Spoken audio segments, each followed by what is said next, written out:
हसनपुर नगर पालिका में डॉक्टर भीमराव अंबेडकर जयंती पर हुई गोष्ठी। चेयरमैन ने बाबा साहब के आदर्शों पर चलने का किया आह्वान। बता दें कि संविधान निर्माता बाबा साहब डॉक्टर भीमराव अंबेडकर की जयंती के अवसर पर शासन के निर्देश पर नगर पालिका परिषद के सभागार में सोमवार को एक गोष्ठी का आयोजन किया गया। गोष्ठी में सर्वप्रथम नगर पालिका अध्यक्ष राजपाल सैनी एवं अधिशासी अधिकारी विजयपाल सिंह द्वारा बाबा साहब के चित्र पर पुष्प अर्पित कर उन्हें नमन किया गया। उसके बाद सभासदों एवं नगर पालिका स्टाफ में एक एक कर बाबा साहब को नमन किया। वहीं चेयरमैन राजपाल सैनी ने कहा कि डॉक्टर अंबेडकर ने सामाजिक असमानता को दूर करने तथा वंचित वर्गों को सामाजिक न्याय दिलाने के उद्देश्य से संविधान में अनेक प्रावधान किए। संविधान के निर्माण में उनके योगदान के लिए देश सदैव ऋणी रहेगा। उन्होंने आजीवन अनुसूचित जाति वर्ग सहित सभी उपेक्षित वर्गों के अधिकारों के लिए संघर्ष किया। समाज के अंतिम पायदान पर खड़े व्यक्ति के सशक्तिकरण के लिए उनके द्वारा किए गए प्रयास हम सभी को प्रेरणा देते रहेंगे। गोष्ठी में सभासद शाहनवाज अंसारी, राहुल सैनी, नितिन सैनी, शुभम अग्रवाल, हमजा अली, मोहसिन खान, जावेद जरताब, मोनीस अंसारी, लियाकत अली, संजय सहदेव,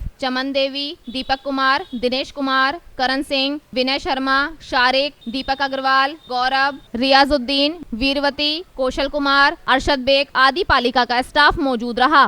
जब हमारे संवाददाता ने चेयरमैन राजपाल सैनी से वार्ता की तो उन्होंने बताया, भारत रत्न बाबा भीमराव अम्बेडकर जी का 134वां जन्मदिन है।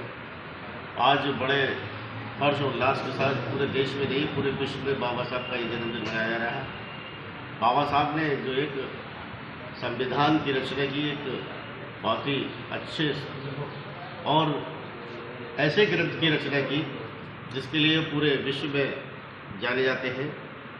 बाबा साहब ने समाज में दबे कुचले शोषित वंचित समाज के लोगों के लिए, उनके उत्थान के लिए, उनको न्यायिक सामाजिक उनकी जगह दिलाने के लिए संघर्ष किया, लड़ाई लड़ी और संविधान में उन्हें जगह दी।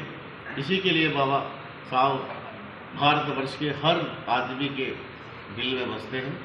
बाबा साहब के लिए हर आदमी के मन में एक श्रद्धा है, एक श्रद्धा भाव है उनके लिए। इसीलिए वो आज पूरे भारतवर्ष में नहीं पूरे दुनिया में उनका जन्मदिन मनाया जाता है।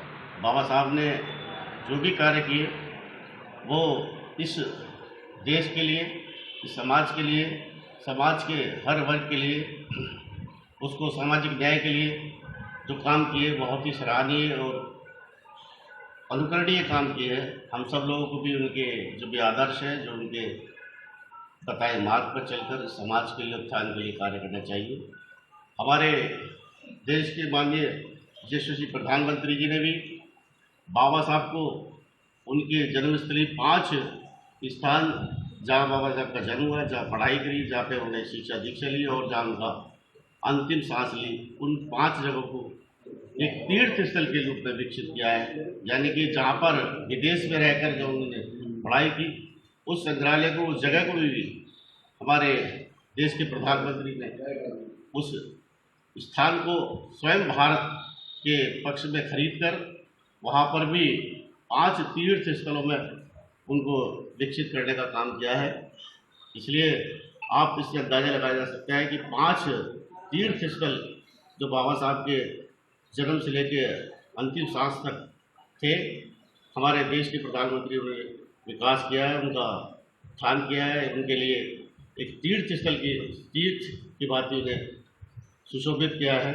इसके लिए हमारे देश के प्रधानमंत्री भी बधाई के पात्र हैं और बाबा साहब भीमराव अम्बेडकर को बार बार हम सभी लोग, पूरे देश के लोग श्रद्धांजलि अर्पित करते हैं और आशा करते हैं कि इसी तरह हमारे भारतवर्ष के हर प्राणी के दिल में बाबा साहब की जगह इसी तरह बनी रहे।